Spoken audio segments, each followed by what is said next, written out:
골다공증이 이제 판명이 됐어. 그러면 어떤 치료를 좀 해주시게 되는 건가요? 치료를 하게 되면 골다공증을 조금 비유를 하자면 우리가 머리카락도 이제 빠지면 새로운 게 나와서 그걸 메꿔줘야 이제 머리숱이 짱짱하게 있는데 빠지는 건 계속 되는데 별로 안 나면 대머리가 되잖아요. 그거하고 똑같아요. 골다공증도 뼈도 이게 뼈가 좀 이제 빠져나가요.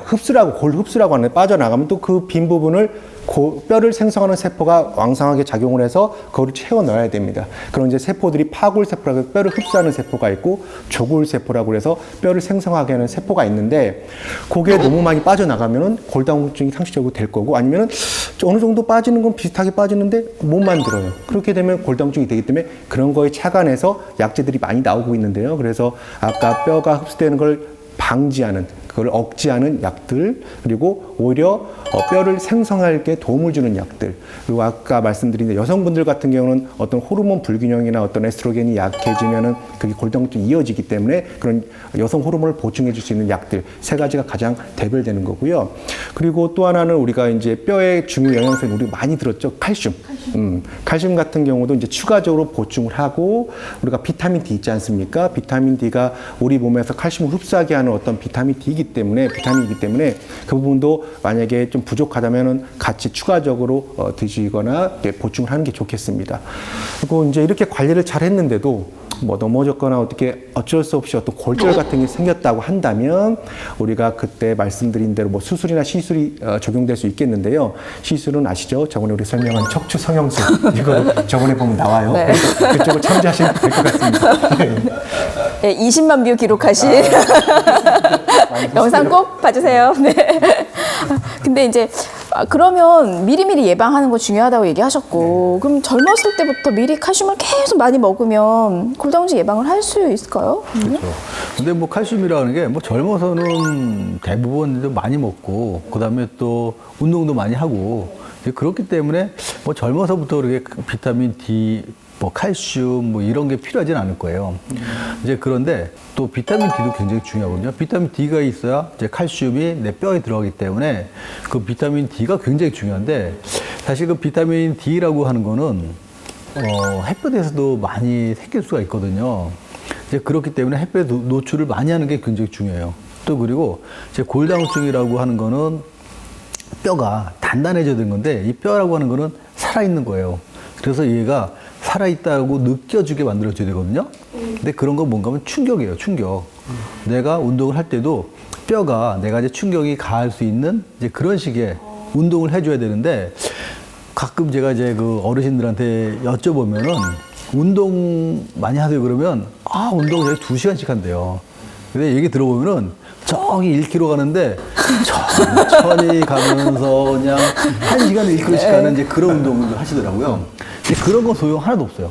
운동을 하려고 그러면 이제 다리에 충격을 쾅쾅 주면서 이제 충격이 내 몸에 닿을 정도로 그 정도의 충격이 가야 골다공증에 그런 이제 좋은 운동이 되는 거기 때문에 이제 그런 운동이 굉장히 중요하고 또 그런 충격도 중요하지만 근력을 강화하는 운동도 굉장히 중요하거든요. 그래서 근력을 키우는 것도 굉장히 중요해요. 또 그리고 이제 또 하나는 이제 비타민 D라고 하는 게 햇볕에서 내 몸에 이제 몸에서 만들어주는 역할을 하는데 또 여기도 보면 남자하고 여자하고 차이가 있어요. 우리가 저기 남산이나 이렇게 걷는데 밖에 나가보면은 남자들은 이렇게 반바지에다가 이렇게 반팔 입고 이렇게 열심히 이렇게 딱 걷잖아요. 근데 여자들 보면요, 전부 다 등산복, 모자 쓰고, 안경 쓰고, 그 다음에 뭐 칭칭 가는데 요즘은 마스크까지 해가지고 아무것도 안 보여요. 그러니까 그렇게 하면은 암만 햇볕 많이 쏴도 자기 옷에만 그 비타민 D가 생기지 내 몸에는 안 생기거든요. 그렇기 때문에 운동을 하시려면 약간 노출한 상태에서 피부가 좀 나오고 피부가 햇살을 좀 쬐게 만든 상태에서 운동을 해야 되는데 우리 여자분들은 그렇게 잘 안 하시더라고요. 네. 요즘은 특히나 더 싸매고 더 눈만 보이게. 웃긴 게 태닝 한다고 또 밖에 나가서 돈 주고 태닝을 해요. 그 태닝 해봐야 비타민 D 안 생기거든요. 태닝은 안 생겨요? 안 생기죠. 그럼 그냥 자연광선만 생기는 그렇죠. 거예요? 그래서 운동을 할 때는요, 그렇게 걷는 것도 중요하고, 사실 이제 걸을 때는요, 이제 무릎에 충격을 가긴 하지만 이제 상체는 그게 잘 안 가니까 아주 가벼운 아령 같은 거 있잖아요. 아령 하나 들고서 이렇게 걷기 운동을 하게 되면 이제 상체에 대한 뼈에 충격을 줄 수가 있기 때문에 가벼운 아령을 주고 운동을 하면은 또 골다공증 좋죠. 네, 그렇습니다. 그래서 이제 골다공증 약이 아까 설명드린 대로 세 가지로 크게 대별된다고 그랬잖아요. 뼈가 흡수되는 걸 방지하는 거, 뼈를 생성하게 도와주는 거, 여성 호르몬제인데 이제 뼈를 흡수하는 걸 방지하는 약은 우리가 가장 흔히 쓰는 게 이제 여러 가지가 많이 나와요. 좋은 약들이 나오는데 이제 비스포스포네이트 제제라고 그래서 그걸 흡수하는 걸 예방하는 약들이 이제 경구육 먹는 걸로도 나오고요, 주사로도 나옵니다. 그리고 이제 뼈를 생성해주는 약은 이 부갑상선 호르몬제, 그러니까 갑상선에 붙어 있는 그런 호르몬제, 부갑상선이라는 어떤 셈이 있는데 거기서 호르몬이 이제 뼈를 생성하는 역할을 한다고 해요. 그래서 그걸 착안해서 만든 부갑상선 호르몬제가 이제 뼈를 생성하는 역할을 하고, 그 다음에 아까 말한 여성 호르몬이라는 건 바로 그 에스트로겐이거든요. 그걸 이제 보충을 해줘서 이제 중년 여성들한테 어떤 골다공증을 치료할 수 있는, 그렇게 해서 세 가지가 가장 흔히 많이들 쓰는 약제라고 볼 수 있겠습니다. 근데 이제 골다공증이라고 해서 뼈가 이제 단단해져가지고만 그 좋은 게 아니거든요. 그러니까 항상 우리가 격언 있잖아요. 강하면 부러지기 쉽다고. 뼈도요, 그렇게 그 너무 강하게 만들면은 부러지게 돼요. 그래서 사실은 이제 뼈를 강한 게 아니라 질기게 만드는 게 중요하거든요. 그래서 우리가 이제 골다공증, 이렇게 비스포네이트 같은 경우를 이제 너무 많이 쓰게 되면은 그 몸에 있는 그런 그 유기질 같은 게 적기 때문에 뼈가 단단하기만 하고 충격에 약하기 때문에 오히려 더 쉽게 골절이 생길 수가 있어요. 그래서 그런 경우도 우리가 이제 약을 쓰는 경우는 너무 장기간 쓰는 건 안 되고 보통 한 5년 정도 쓰면은 그 다음에 쉬어서 다른 약으로 바꾸든지 이제 그러한 약간의 그 약을 쓰는 것도 변화가 좀 필요하죠. 맞습니다. 그래서 항상 약을 쓸 때는 이제 전문의와 상의를 하고 그분에서 좀 코치를 받고 하는 게 중요합니다. 약만 먹어도 좋은 게 아니고 아까 말한 것처럼 그 성상이 중요하기 때문에 그런 부분은 또 옆에 있는 의사 선생님들이 잘 가르쳐 줄 테니까 걱정하지 마시고. 병원을 오셔야 된다고. 네, 오셔야죠.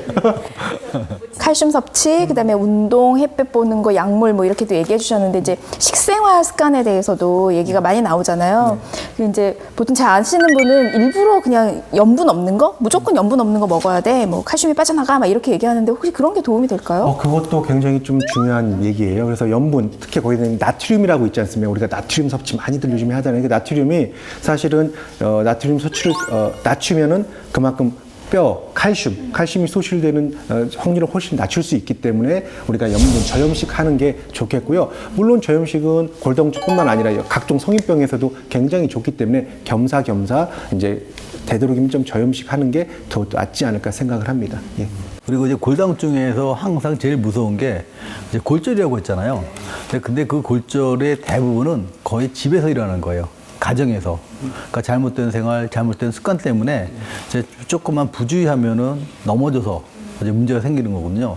그래서 실제로 이제 골다공증이 있으신 여러분 그 가정들 이런 데는 그러니까 집안에 대해서 좀 세세하게 관리하는 게 중요하고 생활 습관에 대해서도 조금 더 교육을 받는 게 굉장히 중요합니다. 우리가 넘어진다, 낙상하면 우리가 밖에서 넘어질 것 같잖아요. 그렇지 않아요. 대부분의 낙상은 실내, 집에서 이루어지는 게 대부분이기 때문에 어르신께서는 이제 바닥 같은 데 이렇게 걸려 넘어질 수 있는 것들 있지 않습니까? 항상 뭐 전선이라든지 그런 것들 항상 정리해 주시고, 그리고 밤에 주무시다 좀 화장실 가시고 싶어. 그러면 가까운데 그냥 가지 마시고 항상 불을 켜고 확인하시면서 가시는 게 중요해요. 실제로 그래요. 실제로 밤에 화장실 가다 넘어지는 분들이 굉장히 많습니다. 그렇죠. 예. 병원에 있다 보면 굉장히 많기 때문에 여기 실내에는 괜찮아 생각하지 마시고 항상 주의하는 게 굉장히 중요합니다. 그리고 또 하나 중요한 거 있어요. 양말 신을 때. 양말이요? 양말 신을 때. 양말 신을 때 넘어져서 골절되는 사람 굉장히 많거든요. 그래서 꼭 양말 신을 때는 이렇게 의지에 앉아가지고 앉아서 신어야지 괜히 그냥 서서 신으려고 그러다가 네, 이렇게 그런 사람 굉장히 많아요. 양말 신을 때 굉장히 중요해야 합니다. 그리고 바지 벗을 때 특히 나이 웃지 마세요.